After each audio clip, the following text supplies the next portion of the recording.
This presentation will use 3 oral Holocaust survivor testimonies to demonstrate some of the problems and limitations history students may encounter when analysing such testimonies for historical research purposes. During the 20th anniversary conference of the Fraternov Video Archive with her Holocaust testimonies at Yale, historians Michael Rothberg and Jared Stark commented that there will soon be limitations caused by the lack of living Holocaust survivors to produce new oral or written testimonies. Holocaust survivor Renee Herskowitz was born in Vienna, Austria in 1931. In September 1938, 6 months after the Anschluss, Renee and her family fled from Austria to Palestine and lived with their auntie and uncle until after World War II. Although her family had escaped the events of the Holocaust in Europe, she did still suffer trauma. For example, the Arab attacks on Jews in Palestine, receiving news that most of her immediate family had been killed in extermination camps, and her feeling of dislocation upon leaving her established life in Europe. Renee stated during her oral testimony that, due to these various traumatic events relating to the Holocaust, she now suffers from memory blocks and post-traumatic stress disorder. Also, she was very young when she suffered these traumas, and the truthfulness of evidence taken from traumatized children is often problematic. Such memory blocks, disorders and trauma may mean that history students will be exposed to the problem of incomplete and inaccurate testimonies due to recollection difficulties. Renee Firestone was 20 years old when she was sent to Auschwitz-Birkenau extermination camp with her parents and sister. She was the only family member that survived. Renee recalled the brutality and cruelty that was inflicted on her and other prisoners. Also, she was humiliated and dehumanized from having her head shaved.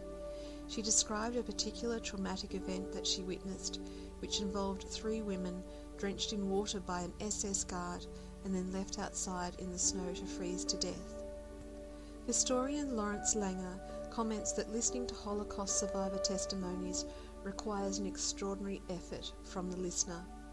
The trauma experienced by the listener may limit the amount of information he or she is able to retain, which in turn will lessen the quality of their historical research. Sol Lieber was born in 1923 in Poland. In 1939, Sol and his family were forced by the Nazis to move into Grojek Ghetto and later the Warsaw Ghetto. Sol was a part of the Warsaw Uprising, which was an unsuccessful attempt to resist Nazi deportation.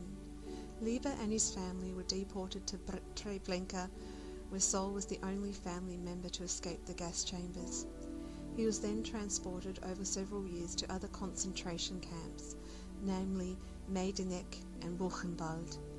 He was liberated in 1945. Sol's testimony revealed a strong bias against the Nazis. Historian Robert Braun comments on the difficulties of historical representation and, in particular, the problems associated with the historian making moral judgments based on the biases within personal testimonies of witnesses, like those of Sol Lieber. Braun states that the Holocaust possesses an explicit moral meaning that should be represented in all historical narratives. History students should always take into consideration that whilst oral and written testimonies are primary sources, they can be problematic.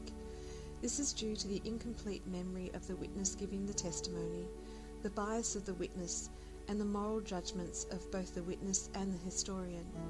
It is important to always question the age, sex, religion, political stance, etc.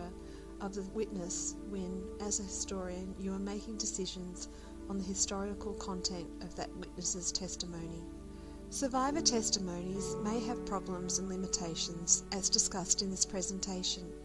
However, historians Dalia Orfer and Jan Gross state that it is important to note that despite the problematic nature of some oral and written testimonies, they are still important primary sources that can reveal facts that would otherwise be invisible to historical research.